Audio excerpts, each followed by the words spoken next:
Good afternoon, students. Today we are going to start with new poem by Emily Dickinson. A bird came down the walk. हमने last time O captain my captain by Walt Whitman उस elegy को पढ़ा था, जिसमें Whitman जो है वो बहुत दुखी हैं अब्राहम लिंकन की डेथ पर, और उन्हें होमेज देने के लिए उन्होंने वो एलिजी लिखी है जिसमें उनका दर्द जो है, उनका जो दुख है वो प्रकट होता है।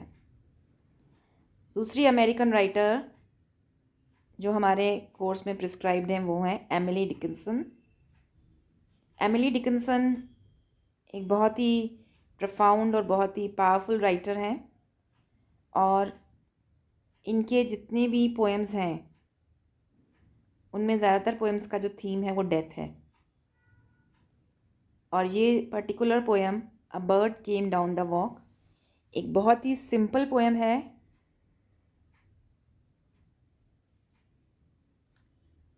बहुत ही सिंपल, बहुत ही ब्यूटीफुल पोएम है, जिसके अंदर हमें उस बर्ड के, उस ब्लैक बर्ड के एक्शंस, कैसे वो फूड को लेने आती है, कैसे आप उसके करीब जाओगे तो एकदम से वो उड़ जाती है, like that.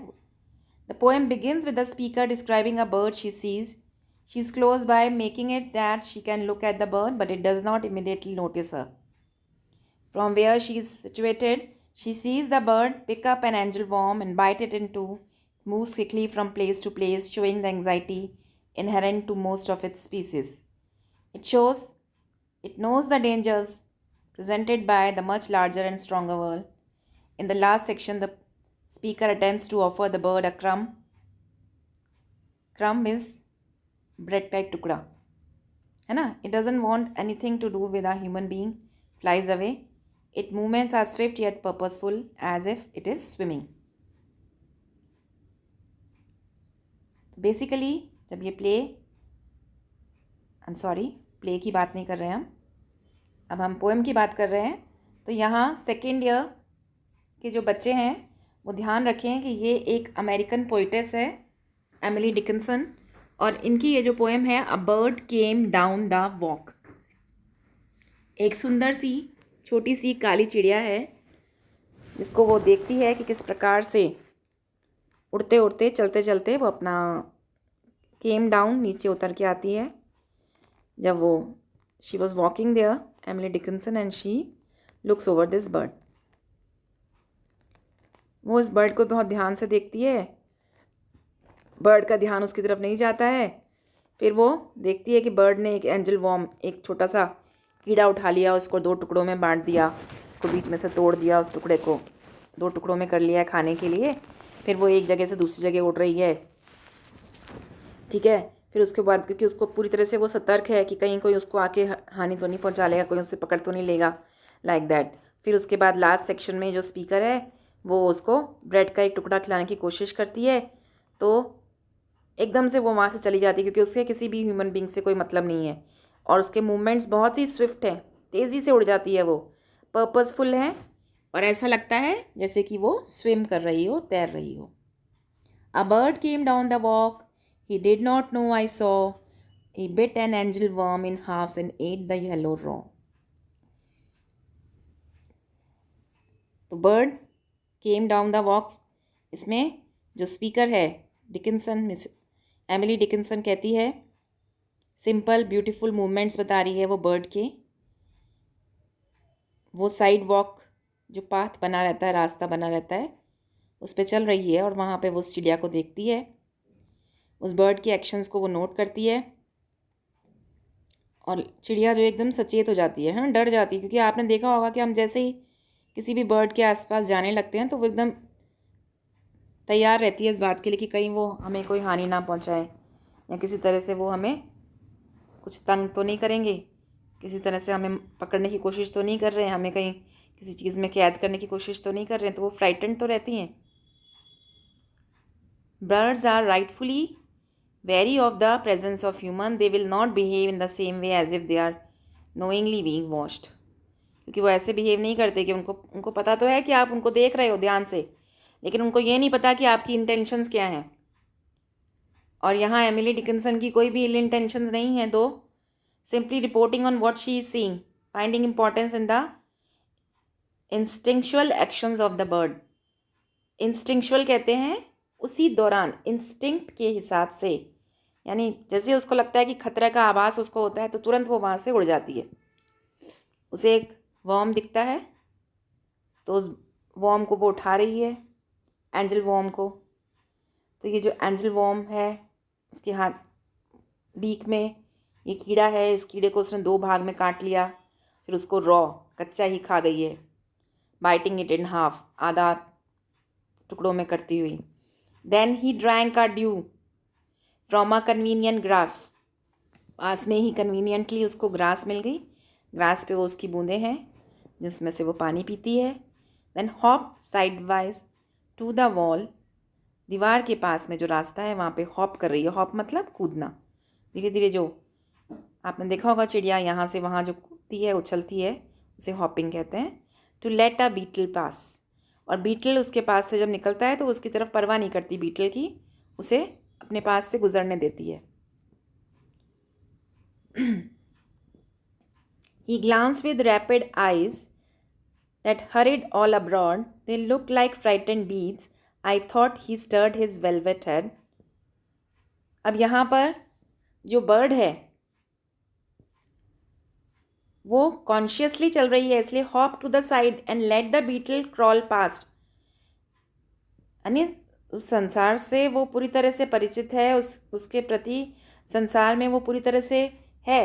As it there will be seen in the final stanza, है ना, इस संसार को अच्छे से जानती है, उसे पता है कि ह्यूमन बीइंग से उसे खतरा हो सकता है, लेकिन बीटल को वो बहुत आसानी से अपने पास से गुजरने देती है।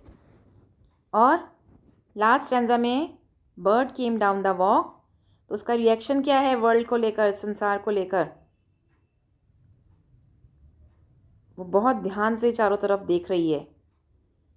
ठीक है, तो यहाँ he glanced with rapid eyes, rapid मतलब तेज़ी के साथ, बदलते हुए वातावरण के हिसाब से, हरिड ऑल अब्रॉड, चारों तरफ उसकी नज़रें हैं, आगे तेज़ी से बढ़ रही है। लुक लाइक फ्राइटन बीड्स, उसकी आंखें कैसी लग रही हैं, डरी हुई, बीड्स मोतियों की तरह। I thought he stirred his velvet head, और मुझे ऐसा प्रतीत होता है कि उसका जो सिर है, जो बिल्कुल वेलवेट की तरह, मखमल की तरह लग रहा है उसका काला सिर, उसको वो स्टर हिला रही है। तो यानी वो बहुत ही क्विक है, बहुत स्विफ्ट है, रैपिड है, चारों तरफ उसकी नज़रें हैं, यानी किसी तरह का कोई भी खतरा है उसको सामना करने के लिए वो पूरी तरह से तैयार है। तो speaker take some liberty with the description and states how the bird's eye appear like frightened beads. यहाँ स्पीकर जो एमिली डिकिंसन है वो हमें बता रही है कि उसकी आंखें बिल्कुल फ्राइटेंड बीड्स की तरह हैं, यानी वो बीड्स जैसे होते हैं, मोती होते हैं, जैसे चमकते हैं वैसे ही चमक रही है उसकी काली आंखें। Moving and rolling around easily, moving मतलब हिलना, रोलिंग मतलब घूमना, यानी वो अपने चारों तरफ जो घटनाएं हो रही हैं, चारों तरफ जो मूवमेंट है उसको देख रही है, और वो अपने हेलमेट हेड को हिलाकर वो खतरे का आभास ले रही है। This description of his feather is interesting. Dickinson uses the word velvet, velvet word का जो यूज़ किया है उन्होंने, मखमल का, kind of luxury about the animal. It is clear she, और at least the speaker, she is channelizing, sees the bird as a lovely thing. ये जो वेलवेट वर्ड यूज़ किया है उसने, तो यहाँ पे वो बताने की कोशिश कर रही है कि एक सुंदर बर्ड है, इसके कलगी है सुंदर सुनहरी मखमली। Like one in danger conscious I offered him a क्रम, तो यानी वो अपने वेलवेट हेड को स्टर कर रही है, लाइक वन इन डेंजर, किस प्रकार से, जैसे कि कोई खतरे का उसे एहसास है। कॉन्शियस, कॉन्शियस मतलब सचेत है वो। आई ऑफर्ड हिम अ क्रम, और जब मैंने उसे, क्रम यानी रोटी का टुकड़ा, जब मैंने उसे ऑफ़र किया, ही अनरोल्ड हिज फेदर्स, उसने तुरंत अपने पंखों को खोल लिया, एंड रोड हिम सॉफर होम।